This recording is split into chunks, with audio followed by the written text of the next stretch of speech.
네, 허주연 변호사 나와 있습니다.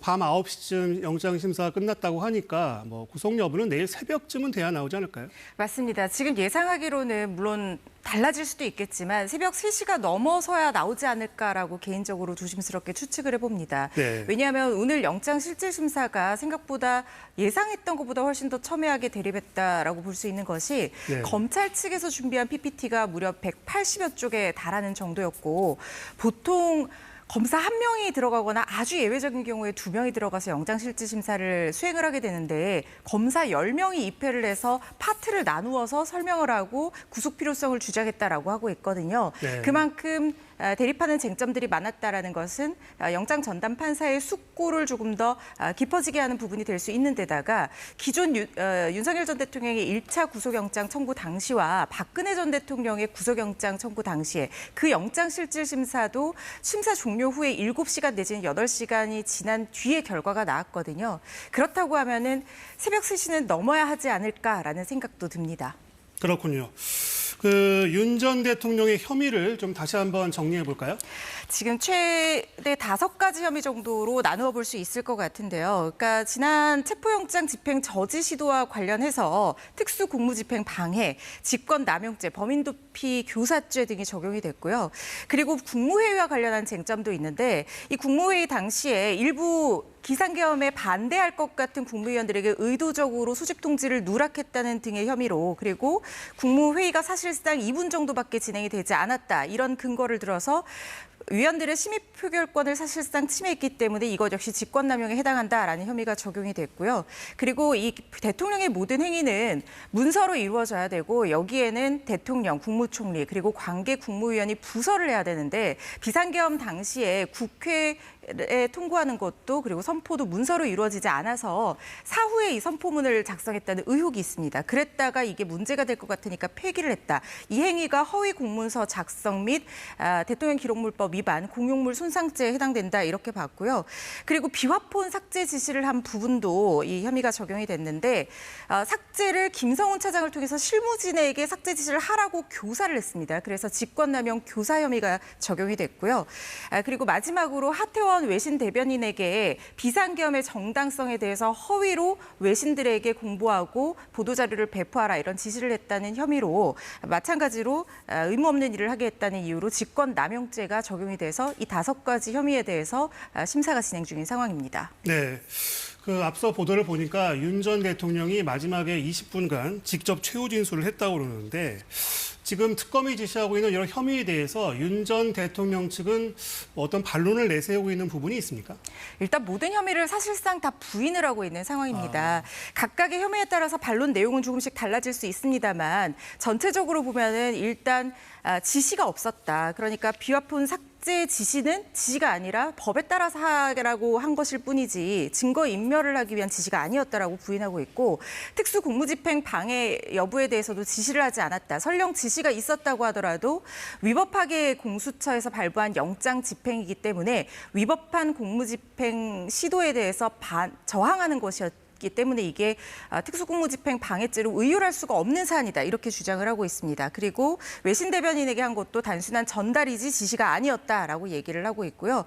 나머지도 모두 비슷한 취지에서 부인을 하고 있는 상황입니다.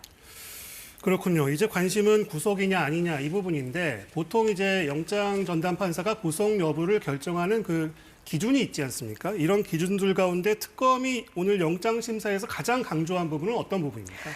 가장 중요한 구속 가능성 있는 혐의가 소명된다는 전제하에 증거인멸의 우려가 가장 첨예하게 대립한 부분이자 특검 측에서 가장 강력하게 주장한 부분이라는 생각이 듭니다. 왜냐하면 사실상 굉장히 속도감 있게 구속영장이 청구된 그 배경에도 관련자들의 진술, 강의구 전 실장이라든가 김성훈 전 차장이 윤석열 전 대통령의 변호인이 입회했을 때는 자신에게 불리함에도 불구하고 윤 전 대통령에게 유리한 진술을 하다가 이들이 입회하지 않았을 때는 진술을 번복하면서 윤석열 전 대통령의 지시가 있었다라는 등의 윤 대통령에게 불리한 진술을 하기 시작했다라는 거거든요.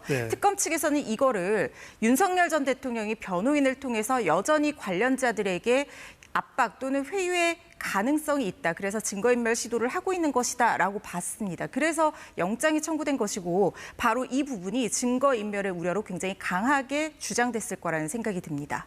지금 특검이 말하고 있는 관련자들의 진술이 번복된 부분, 뭐 두 가지 정도가 있죠. 그렇습니다. 지금 강의구 전 실장의 어떤 번복 부분은 결국에는 그 선포문과 관련한 부분인데요. 보고를 하고 폐기를 했다라는 주장으로 바뀌었습니다. 원래는 윤석열 전 대통령이 이걸 모른다라고 하고 나중에 폐기하고 나서 알았다, 승인한 적이 없다라고 얘기를 하다가 갑자기 윤 전 대통령의 변호인이 빠지고 나니까 사실은 윤 전 대통령에게 승인하고 폐기했다. 이렇게 주장을 하고 있는 상황이고 김성훈 전 차장 같은 경우에도 사실상 지시가 없었다라고 주장을 하다가 지시가 있었다라고 진술을 번복했고 그리고 관련한 증거에 대해서 증거를 보니까 내가 오해가 있었던 것 같다. 이런 인터뷰도까지도 한 상황이거든요. 그래서 이런 두 가지 측면에서 진술 번복이 있는 상황입니다. 그러면 이런 것들을 바탕으로 증거인멸 우려를 제기한 특검의 주장에 윤 전 대통령 측은 어떤 논리입니까? 윤석열 전 대통령은 증거인멸 시도 자체가 없었다라고 주장했을 가능성이 상당히 높아 보입니다. 변호인으로서 사실상 내가 지금 수행하고 있는 이 의뢰인, 이 사람을 위한 입회하고 있는 피의자를 위한 변론이 아니라 다른 피의자를 위해서 변론을 한다는 것이 변호사 윤리상으로도 엄격하게 금지가 되어 있는 부분인데 사실상 윤석열 전 대통령을 위해서 지금 입회하고 있는 피의자에게 불리한 진술을 교정하고 강요했다라는 것은 검찰 측의 자의적인 판단이다라고 주장할 가능성이 있고요.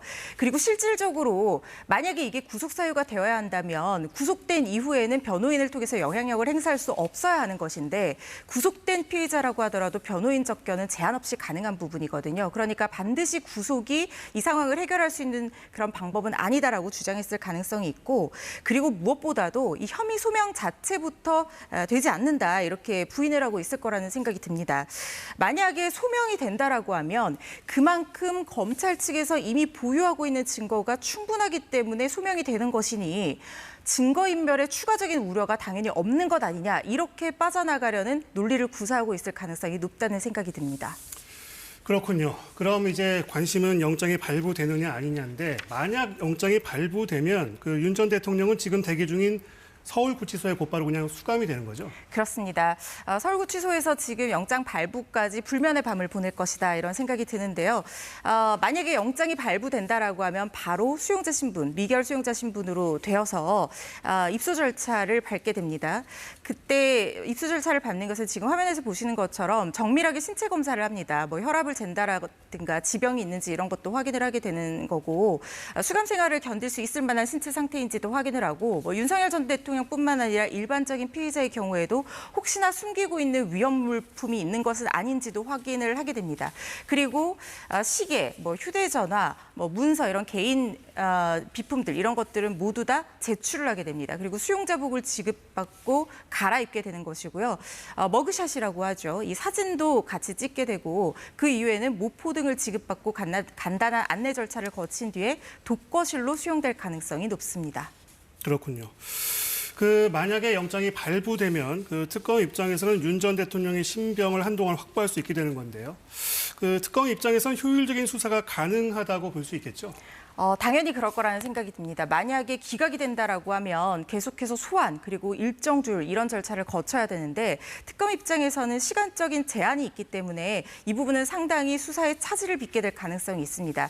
20일 동안 최대 구속 기간으로 수사를 하면서 굉장히 집약적이고 효율적인 수사를 진행할 수 있을 거라는 생각이 들고 지금 이렇게 구속이 된다고 하면 지금 5개 혐의에 대해서는 어느 정도 범죄가 소명이 된다라는 일응의 결론을 받아드는 셈이기 때문에 이 지금 구속 사유된 어떤 부분보다는 외환 혐의에 좀 더 집중해서 수사를 할 가능성이 높다는 생각이 들고요. 그래서 모든 혐의를 가지고 기소하는 방향으로 수사를 전개할 거라는 생각이 듭니다. 네, 반대로 기각이 된다면 앞으로의 수사 어떤 변화가 예상되나요? 특검 측에서는 상당히 어떻게 보면 좀 명구스러운 상황이 될 수도 있을 것이고 좀 동력이 떨어지는 부분이 될 수 있을 것 같다는 생각이 듭니다.